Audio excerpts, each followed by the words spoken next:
গত 3 দিন ধরে পাহাড়, সমুদ্র, চা বাগান ও জলপ্রপাত সহ অনেক জায়গা ঘুরে আমরা আজকে যাচ্ছি জেজুদোর একটি ট্রেডিশনাল মার্কেটে, যেখানে রয়েছে নানা ধরনের স্ট্রিট ফুডের পাশাপাশি সামুদ্রিক মাছ, ফলমূল, সবজি সহ নানা ধরনের ঐতিহ্যবাহী খাবার। আর এই মার্কেটের সাথেই মিশে আছে জেজুদোর শত বছরের খাদ্য আর সংস্কৃতির গল্প। জেজুদোর ট্রেডিশনাল মার্কেট, এখানে জেজুদোর মূলত স্ট্রিট ফুডের জন্য এলাকাটি বিখ্যাত। কোরিয়ার স্ট্রিট ফুড ওইভাবে কখনো খাওয়া হয়নি, তবে এই দোকানটা শুধুমাত্র মাছের পেস্ট দিয়ে মূলত এটা বানাচ্ছে। আমরা আজকে এটা খেয়ে টেস্ট করব। Thank you.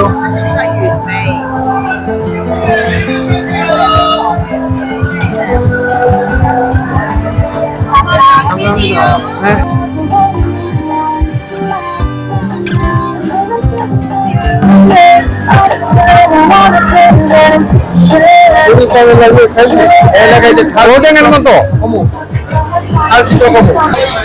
জেজুর অনেক জায়গা ঘুরলাম, কিন্তু জেজুর যে ট্রেডিশনাল মার্কেট এটি সবচেয়ে জমজমাট দেখলাম। এখানে বিভিন্ন ধরনের খাবার থেকে শুরু করে বিভিন্ন গিফট সামগ্রী এসব বিক্রি হচ্ছে, যেটাতে দেখা যাচ্ছে উপচে পড়া ভিড়।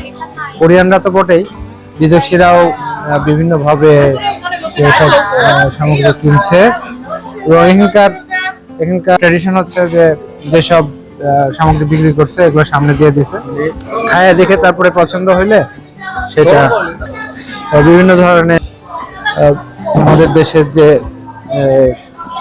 আঞ্চলিক কিছু খাবার আছে সেটা কিছু খাবারও বিক্রি হচ্ছে। গিফট শপগুলো বেশ চমৎকার, অনেক ভালো ভালো গিফট শপ আছে।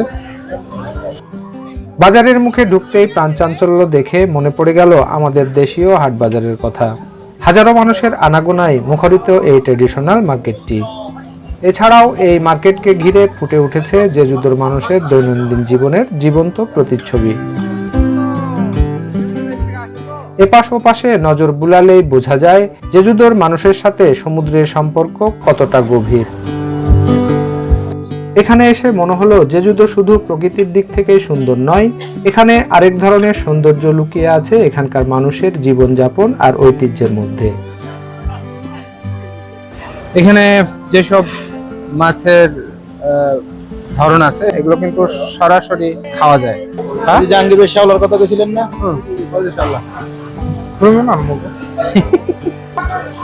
মাছ বাজার কিন্তু অনেক পরিষ্কার পরিচ্ছন্ন স্বাস্থ্যসম্মত ভাবে মূলত উপস্থাপন করা, খুবই ভালো। এখানে বিভিন্ন টাইপের শুটকি মাছ। এখানে কোরিয়ায় যে খিমচি চলে, বিভিন্ন ধরনের খিমচি আছে যেটা এখানে বিক্রি হচ্ছে।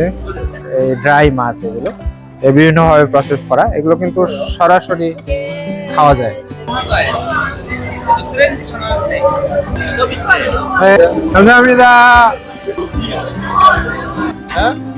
দরকার নাই, ওটাই খাবো ওখানে। ওকে